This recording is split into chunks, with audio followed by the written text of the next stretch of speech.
Bonjour, je voudrais raconter dans cette vidéo la vie et le martyre de Sainte Justine, mais aussi de l'évêque Saint-Cyprien. Et je voudrais avertir dès le départ. En 1969, en pleine crise de l'hypercriticisme que connut l'Église catholique, sa fête à Sainte Justine fut sortie du calendrier de l'Église catholique latine.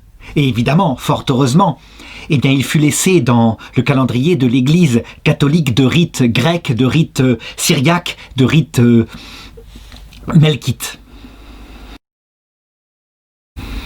Pourquoi est-ce que l'Occident décida de la retirer? Parce qu'effectivement, lorsqu'on regarde sa vie, on a plein d'hésitations sur les dates où elle a vécu. Parce que certains récits la font naître au moment où Saint Ignace d'Antioche est évêque. Et ça, c'est plutôt au second siècle après Jésus-Christ. Mais ils la font ensuite persécuter sous l'empereur Dèce. Et ça, c'est le milieu du IIIe siècle. Et puis, d'autres textes la font mourir au moment de la persécution de Dioclétien. Ça veut dire au tout début du IVe siècle. Bref, on sent bien que il y a dans cette histoire des choses qui sont floues. Mais il y a eu un problème encore plus important. C'est que il est raconté dans les actes de son martyre avec une précision extrême le rôle d'un sorcier et du démon. Et ce sorcier, c'est le futur évêque Saint-Cyprien. Et donc, comme à cette époque-là, on s'imaginait que le démon était en fait des tentations psychiques dans notre imagination, et non pas une personne réelle, active, capable d'influencer les hommes, on se décida de cette façon-là. En réalité, la vie de Sainte Justine, elle est très très importante. Elle est un petit peu le pendant de la vie de Saint Antoine du Désert. Ça veut dire que si on veut comprendre quelles sont les tentations qui habituellement frappent les hommes de sexe masculin, il faut lire les tentations de Saint Antoine. Mais si on veut comprendre quelles sont les tentations qui frappent les femmes d'habitude et plus souvent, c'est la vie de Sainte Justine qu'il faut lire. Et en effet, le démon, dont l'Église catholique a toujours dit qu'il est une réalité vivante, un être puissant, avec des millions de démons, qui s'est détourné de Dieu au début de la création, il se sert de la psychologie des gens. Il ne fait qu'appuyer sur les pédales, entre guillemets, de cette espèce de psychologie dont il a un pouvoir. Il a un pouvoir sur elle, un petit peu. Et donc, en regardant et en commentant la vie de Sainte Justine, je dirais que les jeunes femmes y trouveront ce à quoi elles doivent se mettre en garde dans leur vie, parce que c'est par là, à cause de ce que c'est que la psychologie féminine, qu'elles seront en général tentées. Alors il est possible que, en fait, la vie de Sainte Justine reprenne des éléments de divers vies de saints, mais peu importe, à la rigueur, on peut tout à fait la prier, parce que au ciel, il y a une cohorte de jeunes femmes inconnues absolument, et qui n'attendent que la prière pour qu'elle nous envoie, qu'elle nous exauce.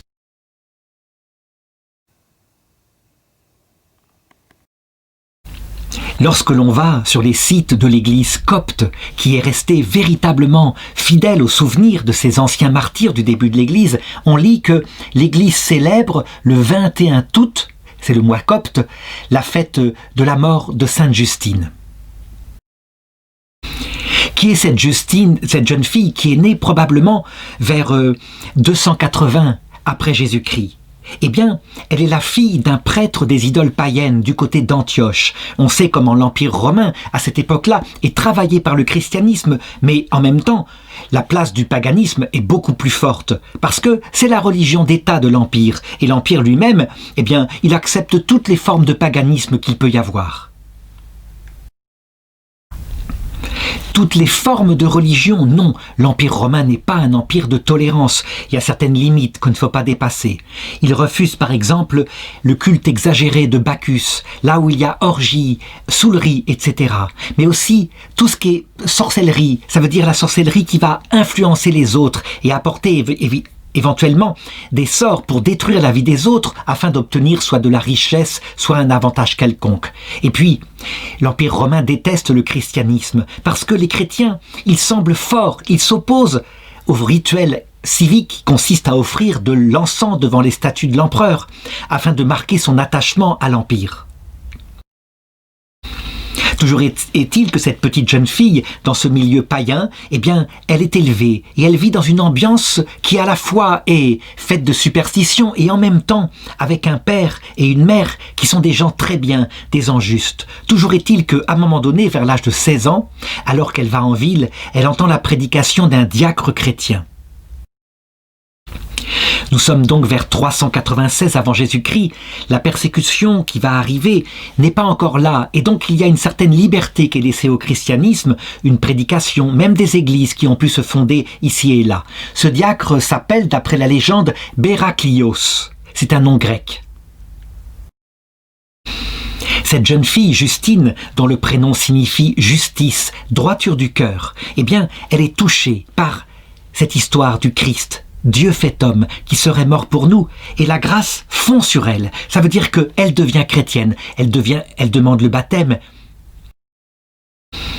et elle est tellement bouleversée par le message chrétien qu'elle ne peut pas faire autrement que de l'annoncer, et d'en parler en particulier à ses parents, qui eux-mêmes, étant des hommes, un homme et une femme justes, se laissent toucher par le message, acceptent d'étudier, de regarder ce qu'il y a dans les livres, et se rendent compte effectivement qu'il y a là un message profondément supérieur à ce qu'ils croyaient jusqu'ici.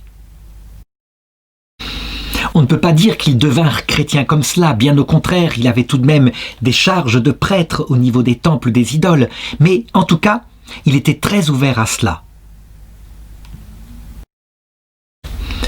Toujours est-il que Sainte Justine était devenue une jeune fille très droite, très vertueuse, mais aussi très belle. Elle avait dépassé les 16 ans, et voilà ce qui devait arriver arriva. Un jeune homme qui l'avait repérée pour sa beauté tomba follement amoureux d'elle. Il ne pensait plus qu'à elle, il était dévoré par une passion totale.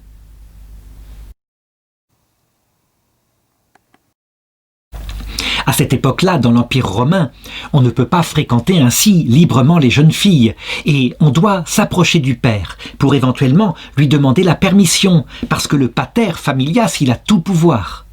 Et le père, toujours pareil parce qu'il était un homme juste et qu'il avait été touché par le message du Christ, dit au jeune homme de s'adresser directement à sa fille et de voir ce qu'elle voudrait faire. Le père était fort content de cette proposition de mariage parce que il s'avère que le jeune homme était d'une grande famille avec une immense fortune. Et ça l'arrangeait, ce qui montre que sa conversion n'était pas tout à fait parfaite.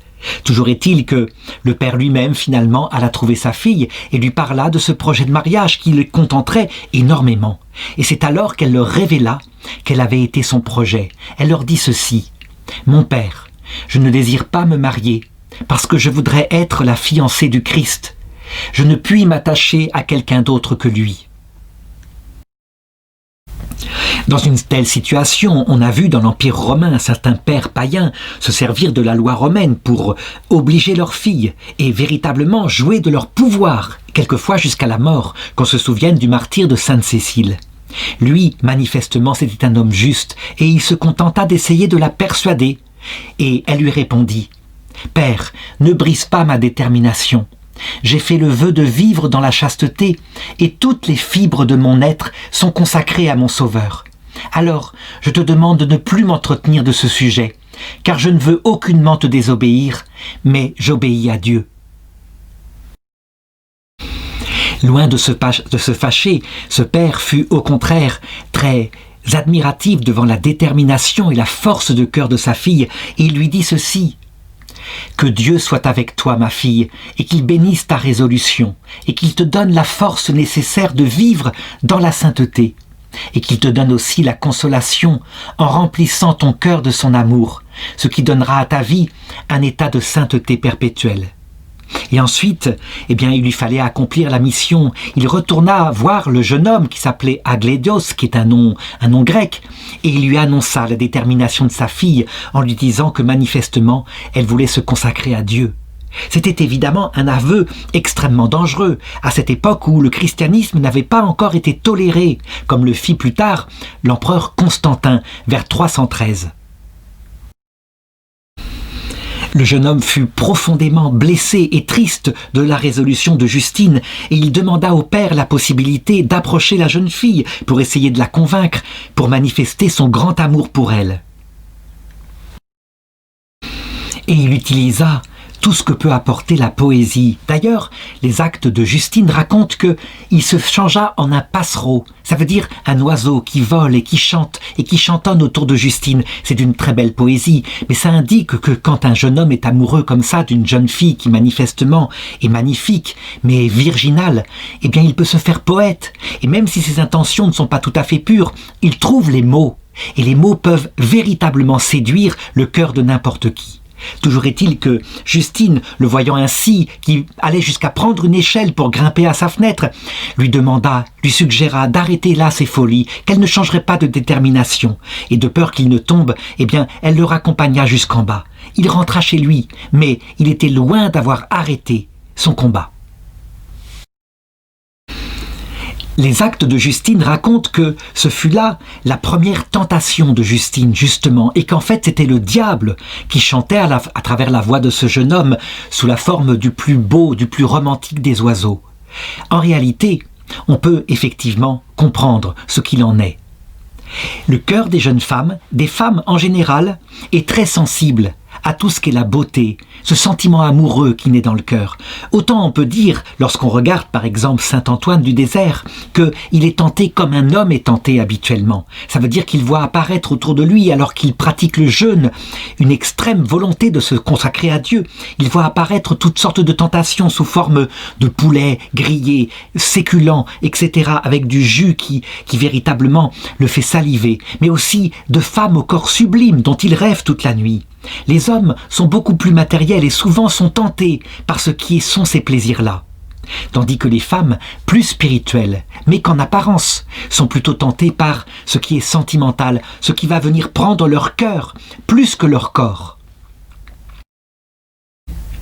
Il faut donc être profondément lucide pour arriver à distinguer quand un grand sentiment vient dans le cœur, qu'en fait, parfois, parce qu'on est engagé ailleurs, il est une production du démon. Toujours est-il que c'est le cas, et on peut très bien tomber amoureux d'un jeune homme qui paraît beau chanteur avec des paroles admirables de poésie, alors qu'on ne connaît pas son cœur. Et de fait, eh bien, Justine ne connaissait pas le cœur d'Agladios. Agladios était un jeune homme trouble, un jeune homme avec d'autres idées, et donc il décida, parce qu'il n'arrivait à rien par les paroles de la poésie, il décida d'employer les moyens de la sorcellerie.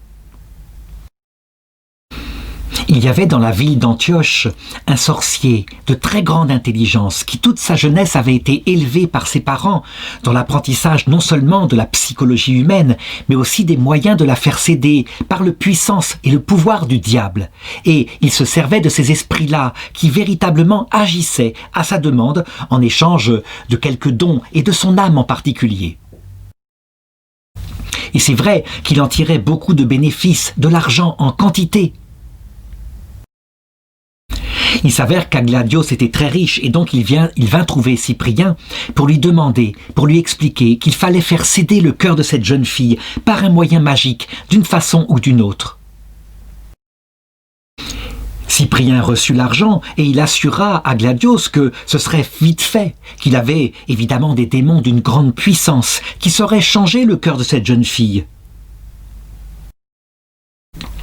Il se renseigna sur elle et il apprit qu'elle était virginale, très limpide, très pure, et donc il comprit qu'il ne fallait pas l'attirer par exemple par les tentations basses du sexe pur, mais plutôt par quelque chose de très fort, de beaucoup plus beau, un sentiment d'amour profond. Et donc il envoya un démon auprès d'elle.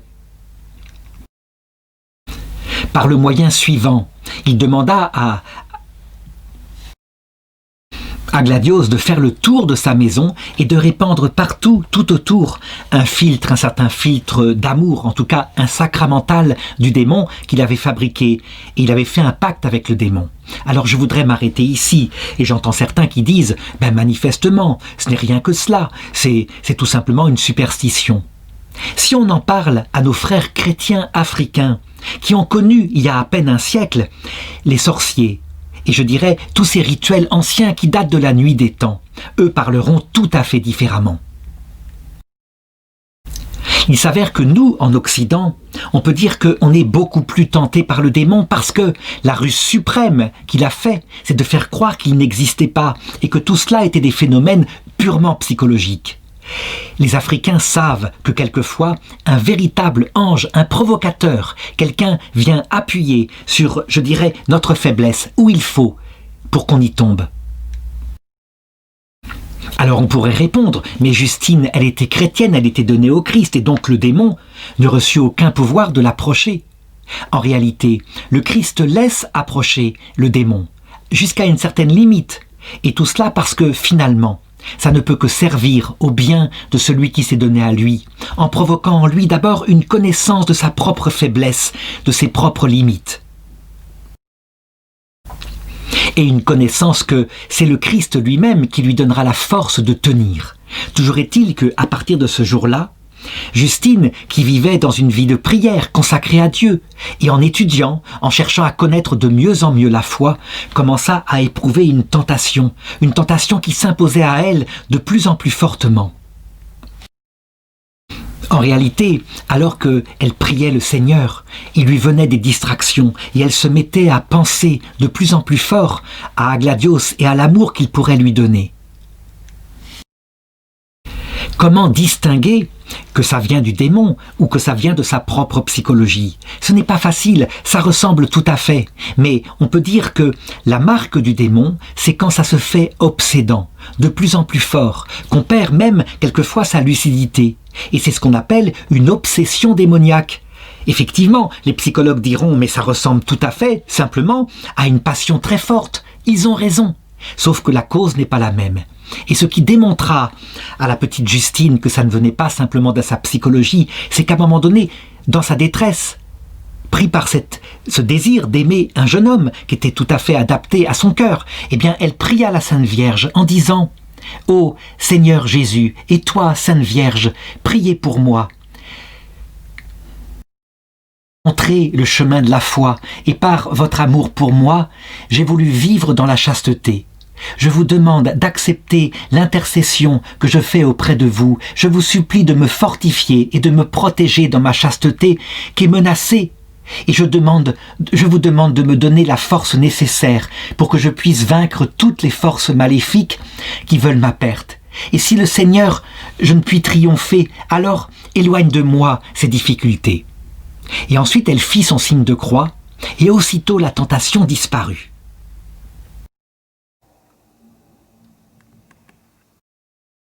Ça veut dire que Justine constate qu'il y a une aide surnaturelle qui vient d'un coup, et c'est pas simplement psychologique. Et donc elle peut en déduire que la tentation ne vient pas simplement d'elle-même, que quelque chose d'autre, une force surnaturelle, la provoque en elle. Et cela, on peut dire que les Africains le confirment lorsque c'est le démon par un sorcier qui vient pour les tenter.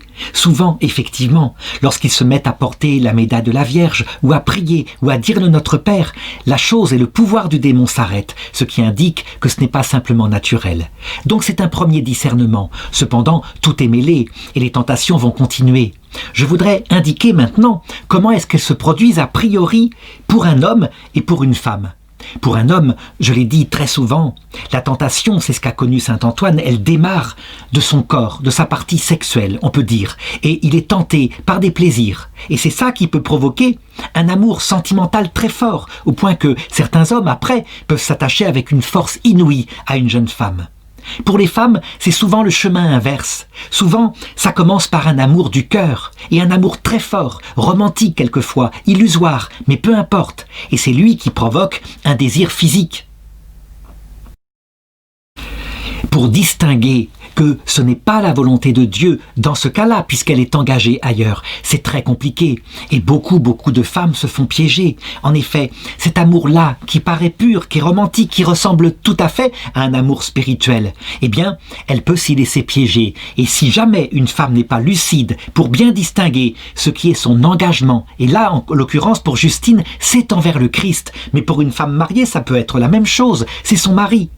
Et ce qui est une tentation parce que son cœur s'enflamme, eh bien, elle se fera piéger. Donc, il faut que Justine ait mûri pour peu à peu vaincre le démon, non seulement par le signe de la croix, mais aussi par sa propre intelligence, sa propre capacité unie à la grâce du Christ de reconnaître ce qui vient de sa chair et ce qui vient de l'Esprit Saint. Toujours est-il que l'esprit avait été vaincu une première fois, et donc il revint auprès du sorcier Cyprien, tout penaud, ayant pas réussi, alors que Cyprien pensait que, parce que n'importe quelle jeune fille cédait à ces tentations-là, que ça serait l'affaire de quelques jours. Et donc Cyprien dit au démon: « Comment vous tous, qui êtes des requins, vous ne pouvez pas faire tomber dans le péché une toute jeune fille naïve? Elle devrait n'avoir aucune force. Qui donc lui permettrait ainsi de vous vaincre ?» Le sorcier Cyprien ne s'avoua pas vaincu, et il décida de faire appel à un démon plus fort, plus intelligent, quelqu'un qui ne se contenterait pas de provoquer une sensation ici dans le cœur de Justine, mais qui s'adresserait plutôt, je dirais, à son intelligence. Et donc, il fit les filtres de magie qu'il fallait, et le démon lui répondit: « J'ai entendu ton ordre, et j'en ai saisi ce que tu veux. Je vais rectifier, je remplirai ta volonté, je l'attaquerai, je blesserai son cœur d'un amour de débauche, et tu verras que tu auras celle que désire ton client. » Et donc, quelques jours plus tard, alors que Justine était en prière, elle fut de nouveau attaquée par une tentation. Mais celle-ci se fit beaucoup plus forte. Ça veut dire que non seulement elle pensait à ce jeune homme qui lui avait signalé son amour, mais en plus, elle ressentait une attraction de plus en plus forte, physique, pour lui. Ça veut dire que ça s'est répandait dans tout son être. Et elle se disait, du coup, eh bien, est-ce que je ne devrais pas plutôt me marier avec lui? Peut-être que c'est cela que le Seigneur veut. Pourquoi est-ce que je me consacrerais comme ça dans l'ascèse, alors que finalement, le Seigneur, on peut l'aimer partout? Il faut remarquer que le pouvoir du démon, il s'étend essentiellement sur notre chair et sur notre vie sensible. Et ce n'est que par conséquence que lorsqu'on est troublé et déstabilisé ainsi, eh bien, il peut arriver une pensée qui vient de nous-mêmes, une pensée de renoncer. Et cette tentation se passe toujours comme ça, qu'on pense par exemple à des jeunes femmes mariées. Il s'avère que, étant amoureuses au début dans les fiançailles, la vie commune font qu'elles ressentent moins de sentiments et moins d'attraction physique. Le paradis s'est transformé en un quotidien très difficile. C'est souvent à ce moment-là que va venir le démon, en faisant miroiter un amour nouveau, un amour qui sera différent, et en faisant du coup une tentation qui fait que la jeune femme se dit « Et c'est vrai, je n'ai plus de sentiments pour lui, pourquoi resterais-je avec mon mari alors qu'un autre amour beaucoup plus fort se présente ?» Ce qui est intéressant pour comprendre comment cette deuxième tentation fut beaucoup plus forte, on a une espèce d'analyse d'une certaine Maria Valtorta. Elle n'est pas reconnue par l'Église, mais peu importe, c'est intéressant. Peut-être qu'un jour, l'Église reconnaîtra les rêves qu'elle a eus et qui, effectivement, pour certains, sont vraiment réalistes. Elle dit: je voyais comme un point phosphorescent qui dansait comme un feu follet et qui faisait des cercles de plus en plus étroits autour de cette jeune fille en prière qu'était Justine. Et à l'intérieur de moi, mon conseiller intérieur, dit Maria Valtorta, me dit que, en fait, l'heure d'une tentation plus forte venait pour Justine et que cette lumière était un esprit mauvais qui tente d'inciter la Vierge de Dieu à la sensualité en suscitant en elle toutes sortes de sensations et de visions mentales. Qu'est-ce qu'il y a de nouveau par rapport à la première sensation? C'est que ça ne prend pas seulement un sentiment qui provoque évidemment un trouble en elle, ça prend aussi son corps et du coup, ça commence à influencer ses pensées et sa détermination. Le démon n'attaque pas directement sa pensée, il n'en a pas le pouvoir, mais par sa chair, il a le pouvoir de susciter en elle des pensées, des tentations et des découragements. Et Maria Valtorta continue en disant « Je ne vois pas ce qu'elle voit, je me rends seulement compte qu'elle souffre et que, lorsqu'elle est sur le point de fléchir, elle vainc la puissance occulte du démon en traçant de sa main un signe de croix sur elle et en l'air avec une petite croix qu'elle a prise sur sa poitrine. » À quoi peut bien correspondre, pour les femmes qui vivent actuellement auprès de nous, cette deuxième tentation ? Eh bien, souvent la première tentation, c'est quand on va pas très bien dans son couple, par exemple, parce qu'on est marié. Eh bien, on trouve un jeune homme, parfois l'ami de l'époux, qui est là comme consolateur. Et peu à peu, dans une façon absolument chaste, eh bien, on peut se prendre la main. Et il est là qui encourage à tenir bon, à tenir dans son couple. Et puis, peu à peu, si on n'y prend pas garde, si on laisse ce sentiment grandir, eh bien, insensiblement, il peut naître une tentation d'ordre physique. Ça veut dire que le sentiment s'étend jusque dans le corps, donc par une tentation sexuelle. Et on croit encore, si on n'y prend pas garde, que c'est quelque chose de très chaste, alors que déjà l'adultère est présent dans le cœur. Évidemment, jusqu'ici, l'intelligence peut encore être lucide et se dire, avec l'aide du Christ, je me suis engagé dans le mariage, je ne vais tout de même pas tromper mon mari comme ça, ou abandonner mon couple, et on tient bon, et le démon s'en va pour un temps. Toujours est-il que, ainsi vaincu, le démon revint vers le sorcier Cyprien, et il lui dit « Je m'avoue vaincu. Je tremble de dire de quelle manière, car j'ai vu un certain signe terrible sur elle, et aussitôt j'ai perdu toute force. C'était le signe de la croix de Jésus, ça veut dire un amour qui, au-delà de la souffrance, alors qu'on ne reçoit plus rien, est fidèle. Et c'est ce que le Christ a montré à Justine, que ton amour ne soit pas simplement parce que je te donne du plaisir dans la prière, mais qu'il soit réel, parce que tu fais ma volonté, parce que ta détermination de te consacrer à moi est là. C'est exactement la même force qui peut faire qu'une femme mariée tient bon parce qu'elle s'est engagée dans le sacrement avec son mari et que, lui n'ayant rien fait de mal, elle passe les tentations de cette façon-là, en s'appuyant sur un amour qui implique un certain sacrifice. Sacrifice de son plaisir romantique, mais on n'en reste pas aux paroles. L'amour est un acte, peut se dire une femme, et alors elle tient bon, elle a vaincu le démon avec l'aide du Christ. Le sorcier Cyprien était évidemment stupéfait par la telle résistance de cette jeune fille, et donc il décida de faire appel carrément au prince des démons. Ça veut dire le plus intelligent, celui qui est à la source de la révolte contre Dieu, Lucifer. Et le prince des démons, ce qui le caractérise, c'est que lui, il connaît parfaitement la psychologie humaine et aussi l'esprit humain dans sa faiblesse. Personne ne lui a résisté sauf une fois, paraît-il, une petite jeune fille appelée Marie.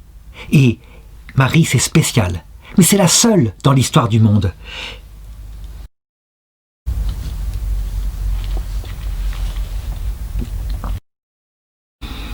Et Cyprien, qui avait tout de même des droits sur les démons puisqu'il signait des pactes avec eux, eh bien il lui dit « Te voilà donc, toi, et quelle est donc la puissance que vous avez? Elle est bien chétive pour qu'elle soit annihilée par une toute jeune fille. » Alors le démon lui répondit « Je vais y aller, et je la tourmenterai par diverses fièvres, et ensuite j'enflammerai son esprit avec plus de force, et je répandrai sur tout son corps nu une ardeur violente, et je la rendrai frénétique, et je lui présenterai divers fantômes, et à minuit je te l'amènerai. » Je l'ai dit, le démon n'a pas habituellement, directement, accès à notre intelligence pour nous suggérer une pensée qui serait loin de lui. Il le fait en jouant sur notre chair, mais il a bien d'autres instruments qui peuvent l'aider à accéder directement à notre pensée pour nous convaincre d'abandonner la fidélité. Et il s'avère que Justine avait une amie, une jeune fille de son âge qu'elle connaissait depuis longtemps. Et ce fut elle qui fut l'objet, ou qui fut plutôt l'instrument de la tentation du démon.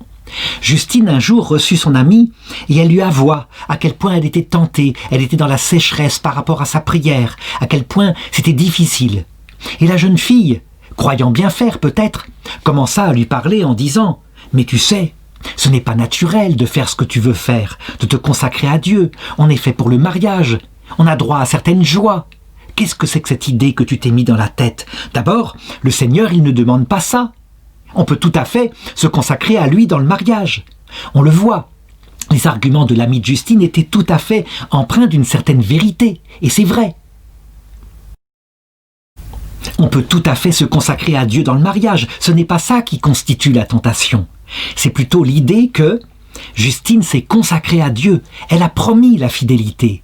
Et que, quelque part, on est en train de la tenter, avec des arguments très intelligents, de renoncer à cela. Après tout, Dieu, il s'en remettra, et on peut tout à fait lui être fidèle. C'est exactement le même genre de tentation qui peut arriver pour une jeune femme mariée qui est tentée, pareil, par le démon. Va se présenter en général un ami ou une amie qui va dire « Tu n'éprouves plus de sentiments pour ton mari, Tu vois bien que tu n'es pas heureuse, tu es en train de te dessécher. Alors que tu es amoureuse de cet autre jeune homme qui est là, qui est venu et qui est prêt à te consoler. Mais qu'est-ce qui t'empêche de suivre cet ami? Tu as le droit au bonheur, de toute façon, sur terre. Pourquoi est-ce une tentation et que le démon passe par là? Parce qu'évidemment, la jeune femme, elle est en train de commettre une trahison. Elle a donné sa parole, elle s'est engagée envers ce jeune homme qui l'aime réciproquement. Et elle va l'abandonner pour suivre quoi? En réalité, un plaisir qui l'enflamme, parce que cette parole adressée, elle est intelligente. Et donc, l'amour dans le cœur, mais aussi le désir physique, grandissent, s'enflamment effectivement. Et c'est ainsi que Justine, comme l'avait prévu le démon, était pris par toutes sortes de tremblements et son ventre lui faisait mal. Et en même temps, des papillons venaient dans son cœur, l'idée de pouvoir se marier, vivre avec le jeune homme qui était amoureux d'elle et qui n'attendait que cela. Il faut s'imaginer le combat intérieur de Sainte Justine. D'abord, il y a effectivement son amour du Seigneur. Elle le sait, elle lui a promis quelque chose, et ce n'est pas vain. Mais il y a aussi l'idée que « qu'est-ce que pensera mon père si j'abandonne ainsi ma vocation? Ne va-t-il pas être déçu ?» Ça va plutôt dans le sens d'une fidélité apparente à Jésus. Mais en réalité, c'est aussi une tentation. Si on reste fidèle à Jésus à cause du qu'en dira-t-on, du respect humain, ce n'est pas une fidélité à Jésus, c'est une fidélité à sa vanité. Et les pensées s'agitent à droite, à gauche, son âme est secouée comme un prunier dont tombe peu à peu les fruits et sa résistance peut véritablement s'en aller. D'autant plus que les arguments de l'amie de Justine étaient de plus en plus forts et de plus en plus réalistes. Elle lui disait par exemple « Regarde, qu'est-ce que le commandement de Dieu ? C'est pas de rester célibataire, il le dit lui-même dans la Bible, croissez et multipliez, remplissez la terre. Tu es faite pour avoir des enfants et tu seras heureuse dans ta maternité. Je crains donc, bonne compagne, que si nous restons dans la virginité, si tu restes dans la virginité, tu rendras vaine la parole de Dieu. Et tu seras voué à un jugement sévère lorsque tu arriveras de l'autre côté parce que tu auras été désobéissante à l'ordre de Dieu de te marier. » Et on le voit, la tentation est parfaitement adaptée à Sainte Justine. Ce n'est pas une tentation purement sexuelle comme c'est arrivé à Saint Antoine. Non, c'est beaucoup plus noble. C'est l'amour et la maternité. Une religieuse m'avait dit un jour d'ailleurs que elle aussi, ça avait été comme ça qu'elle avait été le plus tentée. Pas tant de ne pas se marier. Ce n'est pas ça qui la tentait le plus lorsqu'arrivait l'âge de 37-38 ans, l'âge où elle ne pourrait plus revenir en arrière puisque l'horloge biologique tournait. Mais l'idée qu'elle n'aurait jamais d'enfant. Comment est-ce que Justine allait résister à cette troisième tentation qui était la plus ultime parce qu'elle prend tout l'être? Le corps, la sensibilité et l'esprit, l'intelligence, avec des arguments très puissants. Eh bien en fait, la seule façon de vaincre ici, c'est évidemment de réfléchir de nouveau à ce qu'est le message du Christ. Lorsqu'il dit, ce n'est pas seulement celui qui dit « Seigneur, Seigneur » qui entrera dans le royaume des cieux, mais c'est celui qui fait la volonté de mon Père qui est dans les cieux. Et elle aurait pu se dire, par exemple, si elle avait connu une chanteuse comme Dalida, tout ça, ce sont des paroles. Ça veut dire que c'est le vain mirage d'un amour romantique. Mais les actes, quels sont les actes? Le Seigneur, lui, il en a donné. Il est mort sur la croix pour elle. Tandis que ce jeune homme, peut-être que ce ne sera qu'une passade. Et on en a vu des jeunes hommes ainsi enflammés d'un amour incontrôlable et qui, une fois le fruit cueilli, eh bien, s'en détachent complètement. Donc ce n'est pas simplement par le signe extérieur de la croix, où Dieu vient aider Justine parce qu'elle est une petite enfant naïve qu'elle peut vaincre.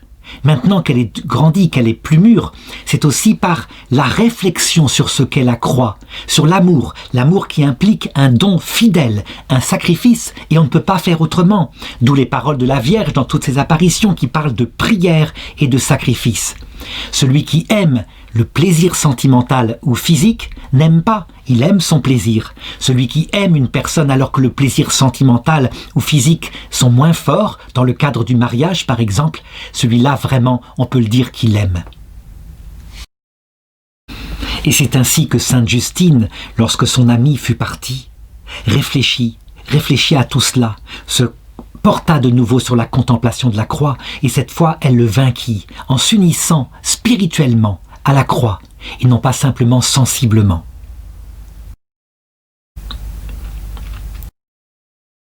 On peut dire que ce jour-là, cette victoire-là, qui était d'ordre spirituel, par une femme forte, une femme intelligente, qui comprenait l'enjeu, eh bien, cette victoire-là vainquait le prince des démons, et elle devenait une compagne de la Sainte Vierge qui avait vaincu aussi de cette façon-là. Quand le démon a ainsi achevé toutes les tentations possibles, corporelles, sensibles, spirituelles, alors on peut dire il est vaincu. Et dans ce cas-là, souvent, il arrive qu'il se déchaîne d'une autre façon, comme on le voit par exemple avec le saint curé d'Ars, à savoir des bruits dans la maison, de la colère qui s'exprime par des chocs, par des cailloux brûlants qui tombaient. Et c'est vrai que l'histoire de sainte Justine raconte que le diable, par la permission de Dieu, l'abattit par la fièvre, causa la mort de plusieurs personnes dans son entourage, et en même temps, il y eut des animaux, des troupeaux et des bêtes de trait qui moururent. Et les gens du voisinage, qui voyaient ainsi le malheur et la peste animale s'abattre sur leur maison, commencèrent à se douter que ça avait un rapport avec la volonté de Justine de ne pas se marier. Et donc ils vinrent trouver le père, en lui disant « Mais qu'elle se marie donc, manifestement, nous sommes attaqués par des choses surnaturelles. » Les phénomènes deviennent donc à un moment donné extérieurs et bizarre comme cela. Quand ça arriva au curé d'Ars qui voyait des bruits qui remplissaient sa maison, au début il crut que c'était des voisins qui étaient en colère parce qu'il avait fait fermer récemment un bar où ils se réunissaient. Et donc il demanda à un ami de venir une nuit avec un fusil non chargé, juste histoire d'effrayer ceux qui venaient lancer des cailloux sur sa maison. Il neigeait cette nuit-là, et quand ils sortirent tous les deux, la neige était absolument intacte, il n'y avait aucune trace de pas, sauf quelques cailloux qui étaient brûlants qu'ils ramassèrent dans leurs mains. Alors le curé d'Ars comprit que c'était le grappin. Il l'appelait comme ça le démon. Et il n'eut plus peur. Il savait que le grappin était en fait vaincu. Parce que lorsque on a vaincu par son intelligence et qu'il est réduit à faire peur par des bruits extérieurs, c'est que c'est fini pour lui. De la même façon donc, quand une jeune femme est restée fidèle, soit à sa vocation religieuse, soit à son mari, et qu'elle a tenu bon avec la tentation du démon qui ne supporte pas un tel amour et une telle fidélité, il ne faut pas s'étonner qu'elle y ait des ébranlements jusque dans son corps, ça veut dire des fièvres, des maux de tête, des choses qui se répercutent comme ça. Les psychologues diront c'est peut-être le reste de la tempête, mais en réalité, parfois, ça vient encore du démon. Ces phénomènes extérieurs parfois vont même plus loin, parce que je l'ai dit, Justine, elle n'est pas la Vierge Immaculée, elle a un autre problème dans son âme, la réputation, c'est quelque chose qui lui est important, et comment pourrait-il en être autrement? Elle est toute jeune, avant d'être détachée complètement de l'opinion qu'ont les autres d'elle. Et donc, on vit, à partir de cette période-là, raconte la geste de Sainte Justine, le démon se présenter à divers hommes dans diverses maisons de mauvaise vie sous la forme de Justine. Et ils étaient là, et les jeunes hommes qui étaient là, qui la voyaient si belle, étaient prêts à se dire « elle a bien changé, elle vient ici fréquenter cette maison mauvaise, c'est peut-être que maintenant, eh bien, elle a besoin de sexe, c'est tout simplement cela. » Et donc le démon voulait salir sa réputation. La légende raconte même que le démon se présenta carrément au sorcier Cyprien sous la forme de Justine, et lui, qui croyait l'avoir vaincue, qu'elle voulait aussi coucher avec lui, il dit « Soyez la bienvenue, Justine, vous êtes vraiment belle entre toutes les femmes. » Et à l'instant, alors qu'il avait prononcé son nom, aussitôt, la vision disparut, se transforma en fumée, et il sut qu'en fait, c'était le démon. Il comprit aussi ce jour-là que, manifestement, cette jeune fille avait vaincu toutes les tentations possibles. Alors, effectivement, le diable apparut à Cyprien, et il resta plein de confusion devant lui. Et Cyprien lui dit « N'es-tu pas vaincu, toi aussi ? Quelle est donc votre force misérable que vous ne puissiez vaincre une telle jeune fille ? Ni l'avoir sous votre puissance, tandis qu'au contraire, elle vous vainc elle-même et vous écrase si pitoyablement. » Dis-moi cependant, je te prie, en quoi consiste la grande force qu'elle possède ? Et le démon lui répondit, si tu me jures que tu ne m'abandonneras pas après, je te découvrirai la vertu qui l'a fait vaincre. » Et Cyprien lui répondit, « Mais par quoi est-ce que je vais jurer ?» Et le démon lui répondit, « Promets-moi de ne jamais m'abandonner par ma grande puissance. Promets-moi que tu ne m'abandonneras en aucune façon. » Et le sorcier Cyprien, qui voulait absolument savoir, jura, et il dit, « D'accord, je promets, je ne t'abandonnerai jamais, je le promets par ta grande puissance que tu m'as montrée jusqu'ici. » Alors, comme s'il avait été rassuré, le diable lui avoua et lui dit, « Cette fille a fait le signe du crucifié. Et à l'instant j'ai été pétrifié, j'ai perdu toute force, j'ai fondu comme la cire devant le feu. » Et Cyprien, stupéfait, répondit, « Donc, ça veut dire que le Christ crucifié, la religion de cette jeune femme, est plus grand que toi, qu'il est plus puissant que toi ?» Et le démon lui répondit, « Oui, elle triomphe par cette croix. Je n'ai aucun pouvoir sur elle, et sans arrêt, je suis vaincu par des adeptes de cette religion. » Alors il me faut m'arrêter un petit peu ici pour expliquer la puissance extraordinaire de la croix du Christ sur le démon. Il faut comprendre, avant que le Christ, Dieu fait homme, ne meure sur la croix, quand une jeune fille était tentée par de telles violences, par de telles tentations du démon, comment pouvait faire autrement que de céder ? Quand on voit comme tout est confus dans notre tête entre l'amour sentimental, l'amour sexuel et l'amour fidèle. Il restait quoi? La terreur du mari, la menace qu'elle ne soit lapidée ou tuée par un mari violent. Et évidemment, dans une telle situation, il s'avère que le cœur des jeunes femmes était brisé, ne recevait pas ce dont elles avaient besoin, cet amour pour lequel elles étaient faites. Quand arrive le Seigneur dans le cœur de ces jeunes femmes, il arrive d'abord en les prenant telles qu'elles sont, ça veut dire avec la fragilité, et donc souvent des grandes grâces sensibles qui viennent enflammer le cœur, ce qui est nécessaire. Comment pourrait-on être autrement que d'aimer par un plaisir quand on est fait comme ça pour le plaisir? Mais au bout d'un certain temps, parce qu'on réfléchit à ce qu'a fait ce grand amoureux qui vient ainsi enflammer le cœur, qu'on comprend que lui, il est mort sur une croix où il ne pouvait avoir aucun plaisir, et donc ça ne pouvait être que gratuit, uniquement pour notre salut, et même envers des hommes et des femmes qui se moquaient de lui à la croix. Tout d'un coup, arrive dans l'intelligence, accompagnée évidemment de cette grâce de grand amour sensible, peu à peu, l'idée que l'amour, c'est pas simplement le sentiment, mais qu'il faut imiter le Seigneur, et que c'est une parole contient une fidélité jusque dans le sacrifice. Évidemment, si nous étions simplement avec cette réflexion-là, philosophique, intellectuelle, nous ne tiendrions pas.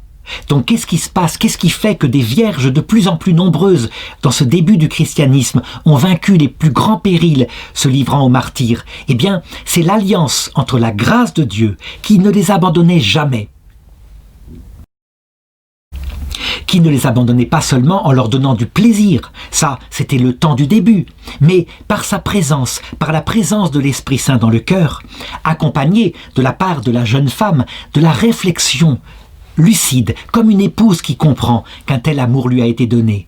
Et c'est ainsi que, fondée sur la croix, l'alliance entre l'amour de Dieu et l'amour de cette jeune femme faisait qu'elle devenait invincible, comme une adulte, comme une armée rangée en bataille, et le démon n'y arrivait pas par aucun moyen. Le sorcier Cyprien, lui, était véritablement contrarié, mais plus que ça, ça lui amenait à une réflexion profonde. Et parce que c'était un homme qui ne cherchait que la vénalité, l'argent, mais aussi le pouvoir, il réfléchissait dans son cœur et il se disait « Ce Christ-là est un sorcier beaucoup plus puissant que ceux dont je me sers. » Et donc, pour des raisons de convoitise au début, parce que c'est pareil, un homme qui est dans un tel péché, la sorcellerie, ne devient pas tout de suite quelqu'un qui se donne au Christ. Il faut du temps. Eh bien, il commença à réfléchir en se disant « La promesse que j'ai faite à mes esprits, là, elle ne vaut rien. S'ils sont incapables de battre l'esprit qui est plus fort qu'eux, alors il faut que je sache qui est cet esprit. » Et donc, par curiosité, mais aussi par un désir vénal, il commença à s'approcher de celui qui était l'évêque d'Antioche pour lui poser la question concernant le Christ, ce qu'il avait fait, qui il était. Et l'évêque d'Antioche lui expliqua que le Christ n'était pas simplement un homme qui avait fait des grandes choses, qu'il était le créateur de l'univers tout entier, qui était venu sur terre pour révéler quel était le cœur de son Père dans la vie trinitaire du Dieu unique. Cyprien fut ébranlé dans son intelligence parce que c'était quelque chose d'absolument unique. C'était pas un esprit comme ceux qu'il avait, qui cherchait quelque avantage matériel, la possession d'une âme. Non, c'était un Dieu dans la gratuité pure, d'un don jusqu'à la mort sur la croix, puis d'une résurrection. La puissance était ailleurs. Elle était dans une grande humilité, dans un grand amour. Il n'avait jamais entendu une chose comme ça. Et déjà son cœur commençait à en être bouleversé. Un peu comme mu par ce qu'on appelle une grâce prévenante, la prémotion divine, dit saint Thomas d'Aquin, qui l'attirait vers quelque chose de plus grand que ce qu'il avait adoré jusqu'ici, plaisir, argent et gloire.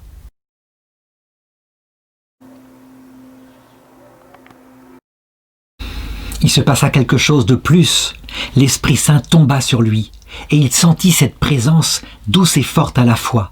Et aussitôt, il ne pensa plus qu'à autre chose qu'à se faire chrétien. Il alla donc trouver un ami qu'il avait qui s'appelait Eusapios et qui était chrétien, et il lui dit « J'ai jusqu'ici été inconscient de tout le mal que j'ai fait. Je regrette amèrement mes fautes et mes sorcelleries, et j'ai bien réalisé qu'il n'y a qu'un Dieu unique et puissant, qui est maître de toutes choses et qui est votre Dieu Jésus-Christ. Puis-je alors me joindre à vous et déclarer ma foi ? Et pourriez-vous m'accepter malgré les énormes péchés, car en vérité, je suis le plus grand des pécheurs. » Eusébios fut évidemment content et il lui dit « Mais tes péchés seraient comme l'univers entier, il les pardonnerait si tu t'en repens. » Et donc il commença à lui enseigner les prémices de la foi qu'il avait déjà reçues par l'évêque du lieu. Il ne se contenta pas de ça. La légende de Sainte Justine, manifestement, date, je l'ai dit, de la fin du IIIe siècle, début du IVe siècle, parce qu'il est indiqué que Cyprien décida d'aller auprès des meilleurs, de ceux qui pourraient le plus lui enseigner la voie du Christ. Or, il y avait, dans le désert, des moines qui s'étaient retirés pour se consacrer entièrement à Dieu. Eh bien lui, il alla les voir et il se fit instruire sur la nécessité de renoncer à tout, de faire pénitence, mais aussi de développer un amour de plus en plus fort pour le Seigneur. Et c'est ainsi qu'il se prépara au baptême. Mais les moines lui dirent aussi qu'il devait réparer et qu'il devait en particulier reconnaître et avouer auprès de Justine tout le mal qu'il lui avait fait, ce qu'il fit. Et Justine fut évidemment bouleversée par la conversion de ce sorcier, mais elle comprit aussi à quel point, effectivement, tout ce qu'elle avait vécu, c'était des tentations du démon, ça venait du sorcier. Et ce fut pour elle quelque chose de très important, parce que son rôle n'est pas terminé. On le verra plus tard. Elle fut appelée à un moment donné, alors que la paix se faisait peu à peu dans l'Empire, en tout cas entre deux périodes de persécution, à s'occuper d'autres jeunes filles qui voulaient se consacrer à Dieu. Et avec ce qu'elle avait vécu, elle avait l'expérience pour pouvoir les conseiller dans les épreuves qui ne manqueraient pas de tomber aussi sur elle. Le texte raconte que Cyprien, avant qu'il ne reçût le baptême, décida de détruire tous les livres de sorcellerie qu'il possédait, et il le fit en présence du patriarche d'Antioche et de tous les savants, et tous étaient surpris de voir ce changement soudain. Il fut baptisé le lendemain. Quant à Justine, qui vivait encore chez ses parents, dans une vie consacrée à la prière, eh bien, elle fut tellement touchée par cela que, le lendemain même, elle se coupa les cheveux et vendit tous ses bijoux et distribua sa dot, celle que son père lui avait préparée pour son mariage, et le donna à ceux qui étaient pauvres. Quand ses parents virent cela, ils cédèrent leur maison pour qu'elle devienne une église. C'est comme ça que ça se faisait à l'époque. Il n'y avait pas encore de grands bâtiments. Et en tout cas, elle pourrait vivre ainsi dans cette maison et en faire aussi un petit monastère. Cyprien voulut aller jusqu'au bout de sa réparation et il alla trouver Agladios, l'ancien amoureux de Justine, pour lui expliquer à quel point il avait été vaincu par plus grand que lui. Et Agladios lui-même, eh bien, il reconnut que c'était une passion coupable qu'il avait eue, qu'il avait voulu utiliser des moyens malhonnêtes, et il décida de renoncer à toute sa perversion, à son envie de se servir de la sorcellerie, et il devint lui-même chrétien. La conversion de Cyprien fut extraordinaire, au point que lui qui avait été tellement riche avec ses pratiques de sorcellerie, pareil, la fortune mal acquise, il la donna aux pauvres, et il devint le simple on pourrait dire le bedeau de l'Église. Ça veut dire qu'il faisait le ménage dans l'Église. Il ne voulait plus rien avoir à faire avec sa gloire ancienne. Il revêtit même un pauvre habit, afin de ne rien avoir avec les vêtements de luxe qu'il avait jadis. Il vécut comme un ermite dans la sainteté et étudia la théologie et plusieurs autres livres saints. Et il devint un grand savant, lui qui d'habitude était intelligent pour le démon. Et même il fut ordonné prêtre à Antioche. Et durant 16 années, il s'occupa des chrétiens et de son entourage. Il leur amenait beaucoup à la foi. À un moment donné, un évêque du secteur mourut et le patriarche d'Antioche lui proposa de prendre la suite et de devenir évêque de cette ville, ce qu'il accepta. La légende de Sainte Justine l'identifie d'ailleurs avec Saint Cyprien, évêque de Carthage, ce qui probablement est une attribution. Ce qui explique pourquoi l'Église catholique, avec tous ces détails qui vont trop loin et qui mêlent beaucoup d'époques, a fini par retirer le culte de Sainte Justine. Je pense qu'elle a eu tort, parce que véritablement quelque chose s'est passé. Évidemment, qu'a été réécrit par quelqu'un qui a fait ce qu'on appelle de l'hagiographie. Sainte Justine, quant à elle, eh bien, elle s'était retirée dans la maison de ses parents, et ses parents eux-mêmes lui avaient laissé entièrement son usage. Et d'autres jeunes filles vinrent peu à peu la rejoindre pour se consacrer aussi à Dieu. Et ce qu'elle avait vécu comme tentation, évidemment, lui permit de devenir une maîtresse spirituelle envers ces jeunes filles, qui étaient tentées de la même façon, comme ça se passe toujours. Ça veut dire au début, l'enthousiasme d'une consécration à Dieu, la présence de Dieu dans le cœur, des sensations extraordinaires. Et puis, avec Dieu qui se cache par la nuit des sens, le retour des idées de jadis, l'idée de tout quitter, de retourner dans la vie pour retrouver un sentiment dont elles avaient tellement besoin. Sainte Justine sut leur expliquer à quel point les sensations, ce n'était pas l'amour, c'était plutôt la joie qui entoure l'amour, mais que l'amour, c'est la fidélité à la promesse qu'on a faite au Seigneur. La légende se termine ainsi. Vers cette période-là, une persécution violente se dressa de nouveau contre l'Église, et on peut sans doute l'identifier à la persécution de Dioclétien, à la toute fin du IIIe siècle et au tout début du IVe siècle. Toujours est-il qu'un gouverneur fut envoyé dans la province, et l'évêque Cyprien, ainsi que la religieuse Justine, furent les premiers parmi ceux qui furent interpellés et interrogés.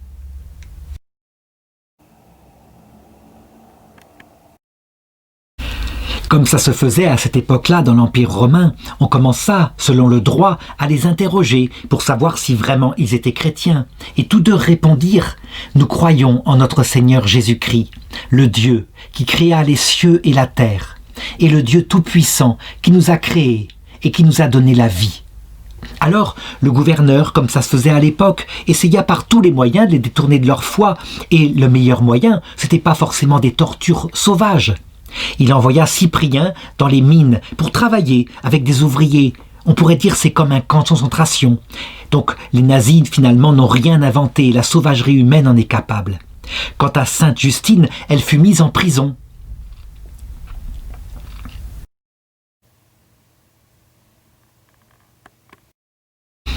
Tous deux souffrirent intensément et véritablement. Et là, on peut se demander à quoi sert cette souffrance. Il faut toujours s'en souvenir. Le Seigneur façonne en cette vie notre cœur par diverses souffrances pour le préparer à la vie éternelle.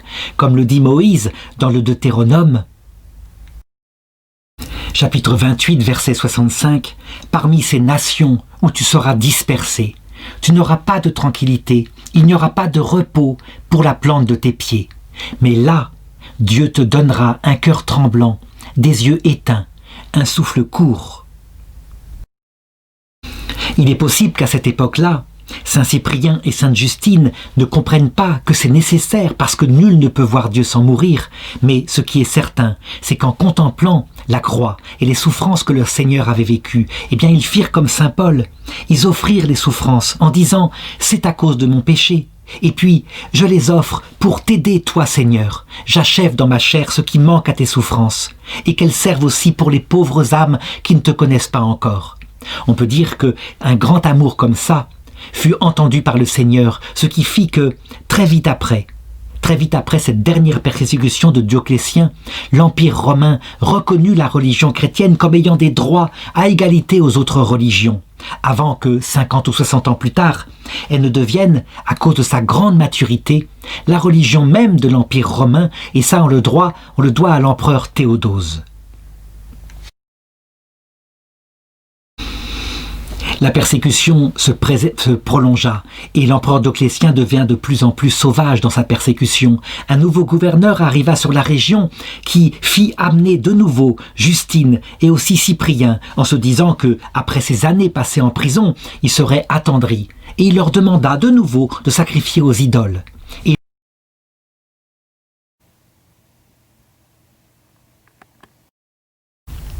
Et ils répondirent tous deux unanimement, ce qui indique aussi à quel point les souffrances les avaient détachés de cette terre. Sache que nous serons plus heureux de mourir que de vivre. Pour nous, la vie est dans le Christ. La mort, c'est juste un passage qu'il faut faire pour rejoindre le Christ. Et lui, c'est lui seul que nous avons aimé toute notre vie. L'histoire de Sainte Justine et de Saint Cyprien raconte que le gouverneur, qui était beaucoup moins patient, entra dans une grande colère et commença à pratiquer sur eux toutes les tortures que l'Empire romain savait pratiquer. Et leurs corps furent déchirés par des fouets et ensuite ils furent jetés en prison. Mais c'était étonnant. La force intérieure et leur certitude que le Seigneur, dès qu'ils mourraient, viendrait les chercher, faisait qu'ils prenaient les souffrances dans une grande paix. Et c'était vraiment quelque chose d'étonnant parce que le gouverneur était habitué à ce qui se passait habituellement dans les prisons, le désespoir de ceux qui avaient été fouettés, leurs cris de rage, leurs cris de douleur, leur capacité à se rouler par terre pour ne plus souffrir. Bien au contraire, lorsqu'ils se faisaient amener de nouveau Justine et Cyprien, ils étaient là, debout, dignes, avec leur corps pourtant marqué encore par les fouets.